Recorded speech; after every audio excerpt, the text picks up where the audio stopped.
Everyone, मैं नेहा और हम कर रहे थे क्लास 8 के मैथ्स में chapter number 3 understanding quadratics. Last video में हमने देखा था एक्सरसाइज 3.4 के कुछ क्वेश्चंस और इस वीडियो में हम देखेंगे एक्सरसाइज 3.4 के रिमेनिंग क्वेश्चंस। तो शुरू करते हैं। देखते हैं क्वेश्चन नंबर 5। क्वेश्चन है explain why a rectangle is a convex quadrilateral. एक रेक्टेंगल को हम कन्वेक्स क्वाड्रिलेटरल क्यों कहते हैं? तो हम कॉन्वेक्स क्वाड्रेटिक के बारे में पहले वीडियो में ही बात कर चुके हैं। अगर आपने वो वीडियो नहीं देखा है तो हमारे वीडियो के डिस्क्रिप्शन में दिया हुआ है लिंक, आप जाकर के देख सकते हैं। तो हमने उस वीडियो में पढ़ा था कॉन्वेक्स क्वाड्रेटिक को दो तरीके से डिफाइन कर सकते हैं। पहला ये कि सारा ही डायगोनल्स उसका इंटीरियर में लाई करना चाहिए, या फिर दूसरे तरीके से ये कि कोई भी पार्ट डायगोनल के एक्सटीरियर में नहीं लाई करना चाहिए। दोनों ही बात देखा जाए तो एक ही बात है, बट आपकी मर्जी, आप जैसे चाहे वैसे लिख सकते हो। हम यहाँ पे लिखेंगे दोनों ही तरीके से। तो पहला तरीका, since rectangle has both it's diagonals lying in its interior, so we can say that rectangle is a convex quadrilateral। ठीक है, ये है एक रेक्टेंगल और इसका जो भी डायगोनल होगा, एक डायगोनल और ये दूसरा डायगोनल, दोनों ही डायगोनल इसके इंटीरियर में ही लाई कर रहा है, इसीलिए हम कहेंगे कि ये रेक्टेंगल एक कॉन्वेक्स क्वाड्रेटिक है। या फिर आप ऐसे लिख सकते हो, since none of the area of a rectangle lies interior to the area covered by diagonal, therefore we can say that rectangle is a convex quadrilateral। ठीक है, यहाँ पर हम क्या कह रहे हैं, लेट्स से कॉन्केव क्वाड्रिलेटरल ये रहा सपोज, तो इसके पास दो डायगोनल्स होंगे, एक ये और एक ये। अब यहाँ पर कुछ एरिया ऐसा रहता है, ठीक है, कॉन्केव क्वाड्रिलेटरल में एक पर्टिकुलर ऐसा एरिया होता है जो कि डायगोनल के कवर्ड एरिया से कम रहता है, मतलब इंटीरियर की तरफ रहता है। तो जैसे ये देखो, ये क्वाड्रिलेटरल है, इसमें जो ये डायगोनल है, तो डायगोनल का जो कवर्ड एरिया है इतना होना चाहिए, लेकिन कुछ एरिया इसके इंटीरियर लाई कर रहा है, ठीक है।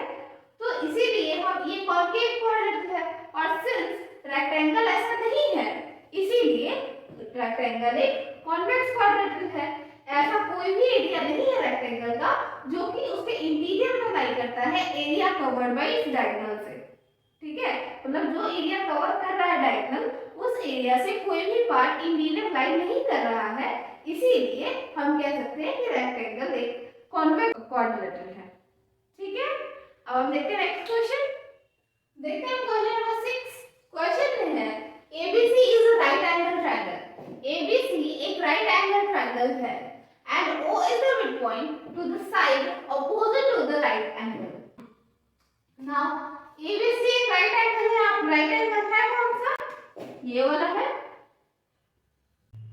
और इसके opposite जो साइड है, यानी कि AC जो साइड है, इसका एक मिड पॉइंट है O, ठीक है, और इस मिड पॉइंट से एक लाइन खींचा गया है B तक। अब हमें क्या बोला गया है, explain why O is equidistant from A, B and C. O equidistant क्यों है A, B और C से? ठीक है, तो सबसे पहले यहाँ पर हमें एक कंस्ट्रक्शन करना होगा। कंस्ट्रक्शन क्या? हम इसे बना देंगे एक रेक्टेंगल। जब हम इसे रेक्टेंगल बना लेंगे, जैसे कि आपकी बुक में दिया हुआ है रेक्टेंगल ऑलरेडी एक बना हुआ है बुक में, बिल्कुल उस तरह से हम यहाँ पर भी एक कंस्ट्रक्शन करके एक रेक्टेंगल बनाएंगे। ठीक है, तो क्या है हमें गिवन में है हमें एंगल B जो है ये 90 डिग्री है। ठीक है, और क्या दिया हुआ है OA जो है ये OC के बराबर है। ठीक है, यही दिया हुआ है, और कुछ है क्या? और कुछ तो नहीं है, इतना ही दिया हुआ है। नेक्स्ट हम कंस्ट्रक्शन करेंगे। क्या करेंगे हम कंस्ट्रक्शन में? कंस्ट्रक्शन में हमें करना है BOB extended to D such that OB is equal to OD। हमें एक ऐसा लाइन कंस्ट्रक्ट करना है इस तरह से कि ये जो इसके आगे जो हम कंस्ट्रक्ट कर रहे हैं D तक, ये OB और OD ये तो ऑलरेडी इसके इक्वल है, हमें ये वाला भी इसके इक्वल चाहिए। हमें इस तरह से कंस्ट्रक्शन करना है। आगे हम इन दोनों को मिला देंगे।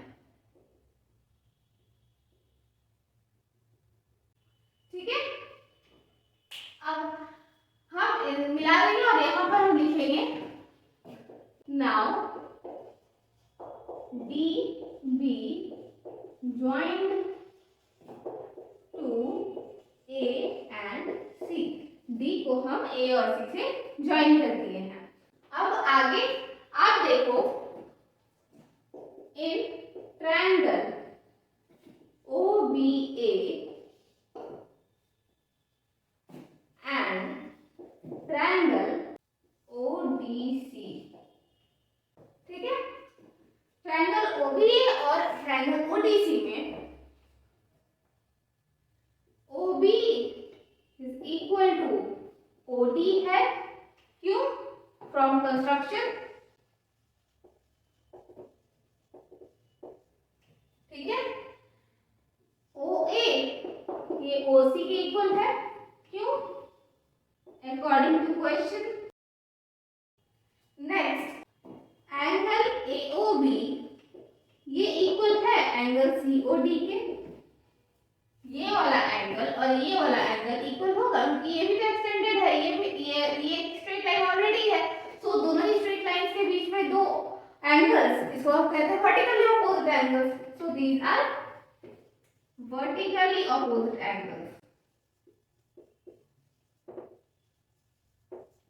अब आप देखो इस हिसाब से ये लाइन, ये एंगल, ये साइड, ये लाइन, ये एंगल, ये साइड इक्वल हो गया, यानी कि therefore triangle OBA is congruent to triangle ODC। क्यों? SAS criteria of congruency। ठीक है, अब इस हिसाब से हमारे पास क्या आ गया? एंगल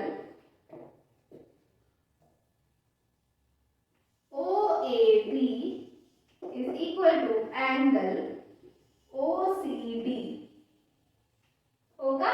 एंगल OAB और एंगल OCD इक्वल होगा। और क्या होगा? Angle OBA will be equal to angle ODC ये भी होगा। क्यों? ये दोनों का ही एक ही कारण है, corresponding part of congruent triangles.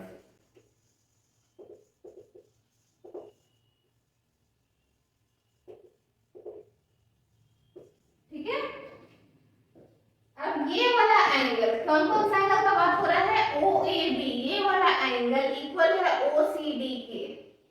ठीक है, अब यहाँ पर आपको एक चीज दिख रहा है क्या? ये AC एक ट्रांसवर्सल है और ये वाला एंगल और ये वाला एंगल अल्टरनेट इंटीरियर एंगल्स है। अगर ए बी और सी डी को आप पैरेलल कंसीडर करो, है ठीक है। और दूसरा के बारे में हमने क्या कहा गया है, ओ बी ए, ये वाला एंगल ओ बी ए, ये वाला एंगल इक्वल है ओडीसी के, ओडीसी यानी कि ये वाले एंगल के। अब आप देखो ये वाला एंगल ये वाले एंगल के इक्वल कब होगा, यहाँ पर भी एक ट्रांसवर्सल है और ये दोनों ऑल्टरनेट इंटीरियर एंगल्स हैं। सो एक चीज तो पक्का है, हमें ए बी और सी डी एक दूसरे के पैरेलल मिल गया है, ठीक है। Now, considering these pair of angles as alternate interior angles, we have AB parallel to CD. अगर हम इन पेयर ऑफ एंगल्स को अल्टरनेट इंटीरियर एंगल्स कंसीडर करें तो हमारे पास ए बी सी डी के पैरेलल तो मिल जाएगा, ये बात तो फिक्स है। अब इसी तरह से हम प्रूव कर सकते हैं ये दोनों ट्रायंगल्स को लेकर के कि ये भी इसके पैरेलल है, ठीक है। तो अब ये प्रूव करते हैं। अभी के लिए हम क्या मिल गया, ए बी जो है ये पैरेलल है सी डी के, ये हमें मिल चुका है ऑलरेडी। आगे देखते हैं। In triangle OBC and triangle ODA, ठीक है, OBC और ODA में OB is equal to OD होगा, क्यों, from construction, ठीक है। एंगल BOC इक्वल होगा एंगल DOA के, क्यों, वर्टिकली ऑपोजिट एंगल।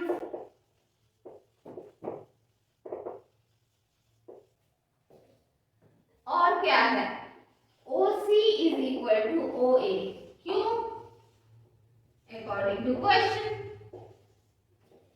ठीक है। अब हमें फिर से वही मिल गया, triangle OBC is congruent to triangle ODA, क्यों, ऐसे क्राइटेरिया ऑफ कॉन्ग्रुएंसी,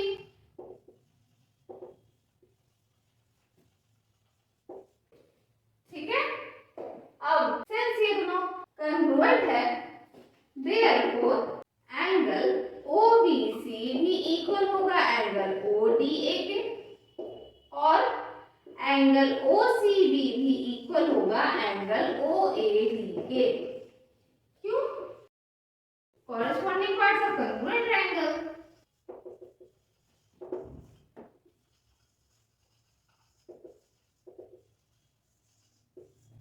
ठीक है। इस ट्रायंगल और इस ट्रायंगल में क्या क्या मिला हमें, OBC ये वाला angle is equal to ODA ये वाला एंगल और OCB ये वाला angle is equal to OAD ये वाला एंगल, ठीक है। अब आप कंसीडर करो ये और ये, BD को आप ट्रांसवर्सल कंसीडर करो तो ये दोनों हो गया अल्टरनेट इंटीरियर एंगल्स। वही आप AC को ट्रांसवर्सल कंसीडर करो तो ये और ये दोनों हो गया आपस में अल्टरनेट इंटीरियर एंगल्स। इस हिसाब से हम फिर से ये कह सकते हैं कि हाँ सिर्फ ये दोनों अल्टरनेट इंटीरियर एंगल्स है तो AD is parallel to BC, ठीक है। Now considering these pair of angles as alternate interior angles, we can say that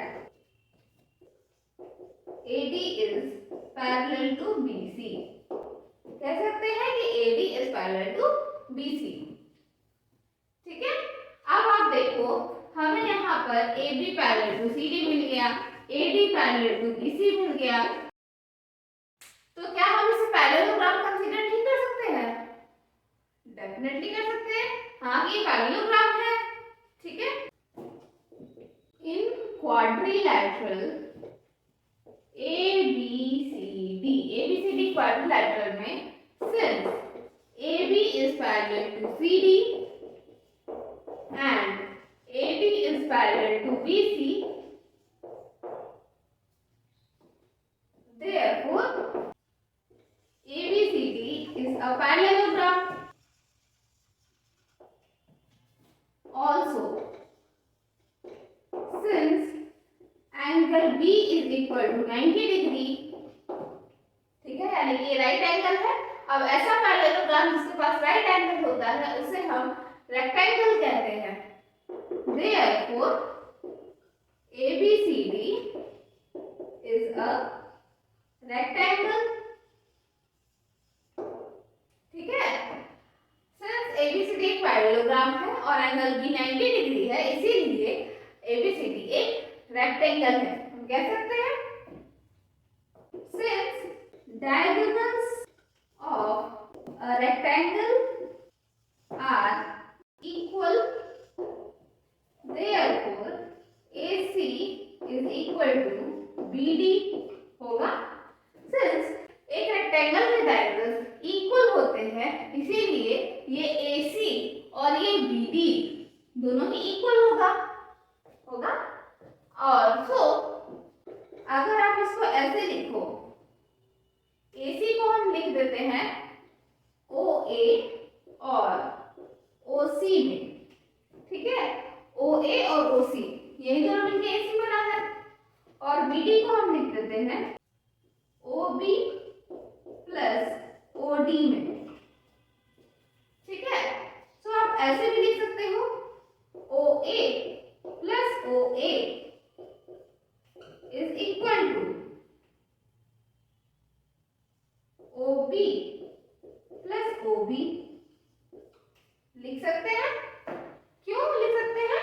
क्योंकि since OA is equal to OC and OB is equal to OD, since OB OC के equal है और OB भी OD के equal है, इसीलिए हम OC को OA लिख सकते हैं और OD को OB लिख सकते हैं।